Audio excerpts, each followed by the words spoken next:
Você tem dificuldade com o tempo? Você não consegue esperar? Não sabe viver uma etapa de cada vez? Então, meu irmão, você não pode pular esse vídeo, porque é sobre isso que eu quero falar com você.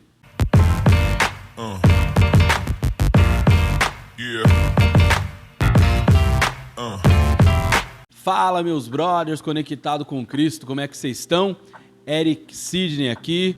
Aqui é o canal do 3D e o quadro de hoje é o Papo Reto. E eu quero falar com você sobre como aprender a respeitar o processo para chegar até no alvo, que é o propósito. Olha só o que a Bíblia nos diz a respeito de uma situação. Gênesis 25, versículo de número 21 diz: Isaque orou ao Senhor em favor de sua mulher, porque era estéril. O Senhor respondeu à sua oração e Rebeca, sua mulher, engravidou. Os meninos se empurravam dentro dela, pelo que disse: Por que me está acontecendo isso? Foi então consultar o Senhor. Disse-lhe o Senhor: 2 nações estão em seu ventre, já desde suas entranhas 2 povos se separaram. Um deles será maior do que o outro, mas o mais velho servirá o mais novo. Ao chegar a época de dar à luz, confirmou-se que havia gêmeos em seu ventre. O primeiro saiu e era ruivo, e todo o seu corpo era como um manto de pelos. Por isso lhe deram o nome de Esaú. Depois saiu o seu irmão, com a mão agarrada no calcanhar de Esaú, pelo que lhe deram o nome de Jacó. Tinha Isaque 60 anos de idade quando Rebeca deu à luz. Querido, eu tenho certeza que você conhece essa passagem. E é claro que essa não é a mais famosa quando se trata dos irmãos Jacó e Esaú. Nós sabemos que quando se trata deles, da história desses 2 irmãos, nós bem conhecemos o que aconteceu. A verdade é que Esaú era o primogênito de Isaque, enquanto Jacó era o seu segundo filho. Ambos, eram gêmeos, como nós acabamos de ler. E como que essa história é famosa? Essa história é famosa porque nós vemos que o pai gostava, e tinha uma afinidade maior com o seu primogênito, que era Esaú, enquanto a mãe tinha uma afinidade maior com o seu caçula, que era, na verdade, entre aspas, porque nasceu só alguns momentos depois, Jacó. E o que nós vemos é que, em meio a essa situação de um e outro, e afinidade um e de outro, nós vamos ver um contexto aqui que vai causar uma separação no meio dessa família. Por quê? Porque quando chega o momento de Isaque abençoar o seu filho Esaú, a mãe de Esaú, que também é mãe de Jacó, Rebeca, ela ouve as instruções que é dada pelo pai. O que nós vemos na história é que Esaú ele era um excelente caçador. Porém, ele não era tão rápido com cozinha como era o teu irmão Jacó. Então, depois de ouvir as instruções do pai para o seu filho Esaú, Rebeca corre, conta as instruções para Jacó, pede para que ele prepare a comida, vista-se com uma lã de carneiro e se apresente ao seu pai como se fosse o seu irmão. Por quê? Porque Isaque já estava avançado em idade e ele já estava ficando cego, Ele já não enxergava mais muito como era na sua mocidade, como era na sua juventude.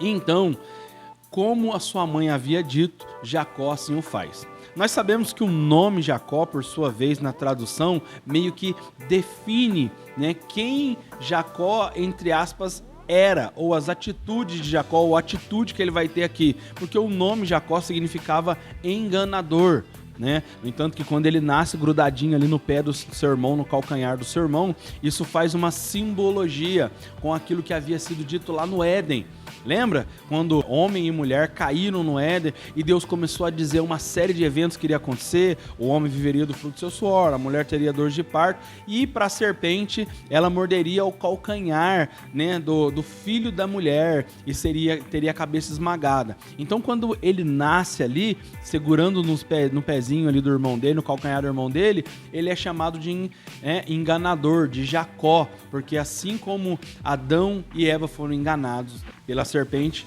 também Jacó nasce, né, de forma que o gesto que ele, quando ele está saindo da barriga da sua mãe, é semelhante àquele que engana, né, que segura no calcanhar, como havia sido dito lá no Éden. Mas o vídeo não é sobre isso. Na verdade, o que eu quero falar conosco hoje é quanto que nós temos dificuldade de lidar com o tempo, a nossa dificuldade de lidar com os processos.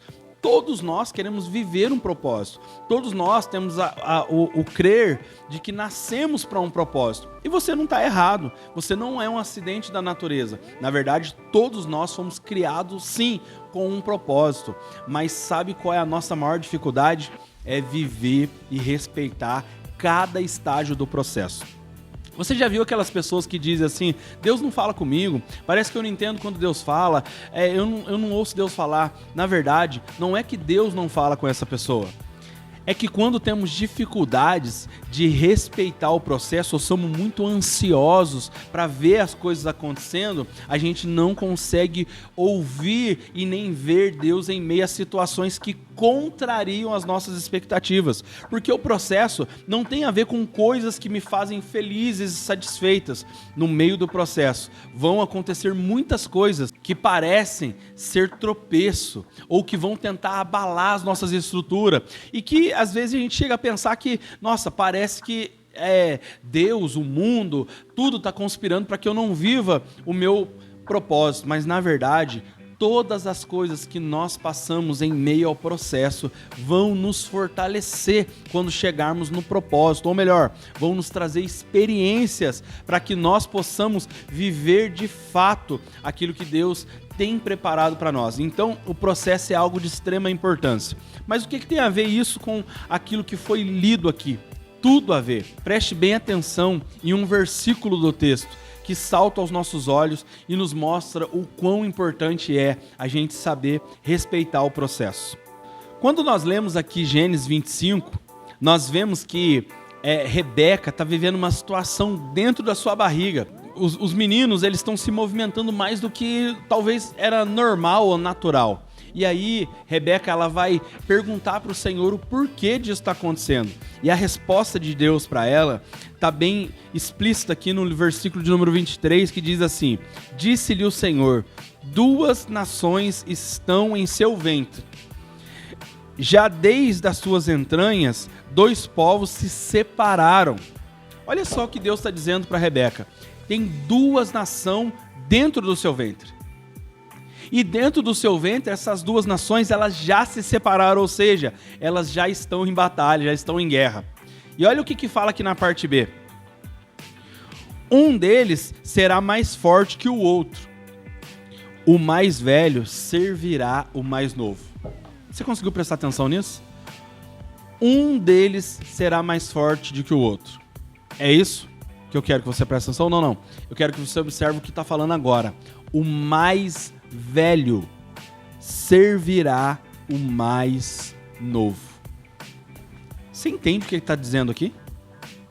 Você consegue compreender que Deus está dizendo para Rebeca que, de fato, não era o primogênito, ou o primogênito por nascimento, que no caso era Esaú, que seria o dominante, que seria o que reinaria, mas na verdade quem viveria isso seria o mais novo. Você entende que Deus está dizendo para Rebeca que na verdade é Jacó que seria o que governaria sobre a casa de Isaac e não Esaú? Você já percebeu isso na história? Talvez a gente já leu essa história diversas vezes. E como a gente fica preso na bênção do pai para o filho que enganou o pai, a gente não presta atenção nisso. Olha só para você ver. quando Rebeca está vivendo o processo da gravidez, quando ela está vivendo o processo de trazer à vida aquele que daria seguimento à linhagem de Abraão, de Isaac, Deus vai revelar algo para ela esplêndido. Ele vai dizer para ela que, na verdade, quem seria o cabeça dessa família não seria o primogênito dessa vez, mas sim o mais novo.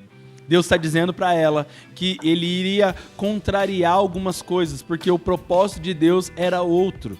Porém, o que nós vemos nessa história é acontecer algo completamente fora daquilo que era o propósito de Deus. Por quê? Porque Jacó, ele não fica marcado por ser esse líder, esse patriarca que nós conhecemos nos dias de hoje. Jacó fica marcado durante muito tempo da sua vida como aquele que enganou o seu irmão. E tudo isso porque talvez Rebeca, talvez não, de fato, Rebeca não soube ter paciência e respeitar o processo. Deixa eu te falar uma coisa. Não é porque Deus havia contado para Rebeca qual era o propósito daquilo que estava acontecendo dentro da barriga dela, que Deus queria que ela desse uma colaborada com o processo daquilo que era propósito de Deus. Sabe qual que é a maior dificuldade nossa, que somos impacientes e ansiosos em viver o propósito? É que nós sempre queremos dar uma mãozinha para poder ajudar a Deus, se é que isso é possível, né? A chegarmos mais rápido no propósito que Deus tem para nós. E no meio disso a gente acaba atrapalhando e pulando algumas fases do processo que Deus tem para nós. Por quê? Porque nós vemos toda a consequência que isso gerou no meio da família de Jacó, no meio da família de Isaac, de Rebeca, de Esaú. Nós vemos a separação que houve entre os irmãos, entre os pais. Uma das consequências que nós vemos é que quando Jacó consegue voltar para a casa do seu pai, depois de ser escravo ali na casa do seu tio, trabalhando por 14 anos, né, para ter a esposa que ele tanto queria, quando ele retorna para casa, a mãe dele já não estava mais viva. Uma das consequências é que a mãe nunca pôde ver o regresso do filho. Então, quando nós tentamos adulterar o processo por falta de paciência de alcançar o propósito, as consequências elas podem ser devastadoras. É o que acaba acontecendo com essa família. Porém, o que eu e você temos que entender, que tem processos nas nossas vidas que ninguém vai poder passar por nós. Eu sou pai. E tem momentos que eu quero privar os meus filhos de viverem alguns processos e eu quero colocar eles já dentro do propósito, mas não tem como ser assim. Uma vez eu ouvi uma história de uma borboleta. Um jovem estava observando uma borboleta sair do seu casulo. E ele, vendo a borboleta se esforçando para sair daquilo, ele ficou com dó. E ele foi lá, cortou o casulo e ajudou ela a sair daquilo. A borboleta, ela voou um pouquinho, caiu e morreu. E o jovem ficou sem entender. Então, quando ele foi buscar entender aquela situação, ele percebeu que aquele processo da borboleta se esforçar para sair do casulo fazia com que ela ficasse mais forte para o propósito dela, que era voar. Você entende que às vezes a gente tentar romper o casulo de forma facilitada e não respeitando o processo por causa da nossa ansiedade, isso pode atrapalhar o nosso propósito. Jacó não deixou de viver alguns processos para atingir aquilo que era da vontade de Deus, mas ele, com certeza, sofreu muito mais, foi humilhado muito mais, sabe? Regrediu muito mais, passou coisas que talvez não fosse necessária que ele passasse para que ele pudesse viver o propósito dele. Quando Jacó consegue voltar para casa, a primeira coisa que Deus vai fazer não é reconciliar Jacó com seu irmão, não é reconciliar Jacó com o seu pai, não é fazer com que Jacó, reconciliasse com as pessoas, nem nada disso. A primeira coisa que Deus vai fazer é trazer de volta um reconciliar com o próprio Deus. O que eu e você precisamos entender é que o propósito, ele não tem a ver com pessoas, ele não tem a ver com nós mesmos, ele não tem a ver com fama, ele não tem a ver com poder, ele não tem a ver com reconhecimento, ele tem a ver com Deus. E então nós vamos ver Jacó viver um dos maiores processos da vida dele, decisivo para aquilo que Deus tinha para ele. Algumas pessoas dizem que Jacó brigou com Deus, Jacó brigou com o anjo, isso, aquilo, outro. Mas é incapaz disso acontecer. O que de fato está acontecendo é Jacó clamando a Deus e dizendo: Deus, não sai daqui sem que a tua mão seja estendida sobre a minha vida. Eu não vou sair desse lugar sem que o Senhor me abençoe, sem que o Senhor volte a ter uma aliança comigo, sem que o Senhor seja o alvo do meu propósito. Quando Jacó sai daquele ambiente ali, o objetivo de Jacó não é sair mais forte, não é sair mais capacitado, não é sair mais preparado, mas é sair daquele lugar direcionado por Deus. No entanto, que Deus vai mudar o nome de Jacó, Deus vai trocar a identidade de Jacó, Deus vai dizer para Jacó quem ele é de fato. Deus vai dizer: a partir de agora você não é mais enganador, a partir de agora você é príncipe, porque eu estou transformando você, porque você saiu de filho do inimigo para se tornar filho de Deus. E Deus é rei, então, portanto, você é príncipe. Presta atenção, e eu quero voltar de novo lá no Éden. Quando Adão, ele cai, ele deixa a paternidade divina e ele passa a transitar numa adoção, sabe, pelo diabo, pelo pecado. Então ele sai do contexto de paternidade e ele vai viver o processo de adoção através do pecado, da morte e da filiação e da paternidade demoníaca. Quando Jesus morre na cruz, Jesus está devolvendo para nós a paternidade de Deus, porque nós saímos debaixo daquela adoção do diabo e passamos, através de Jesus, ser adoção novamente de Deus, né? Por isso que a Bíblia diz que nós somos adotados, né, como filhos pelo Pai, através do unigênito de Deus. Então, quando Jacó sai daquele processo, Jacó está vivendo isso com Deus. Ele está sendo novamente adotado, reintegrado ao propósito a qual Deus tinha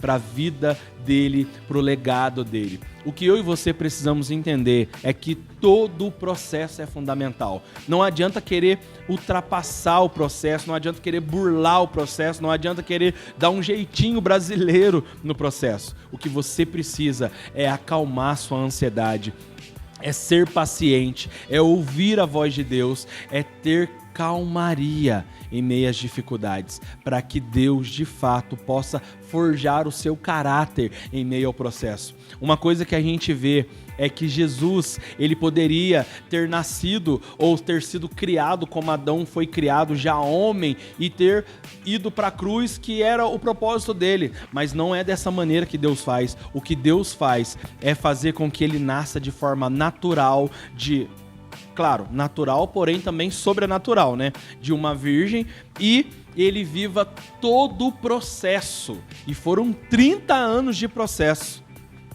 para que depois desses 30 anos ele pudesse viver o propósito a qual Deus havia confiado a ele.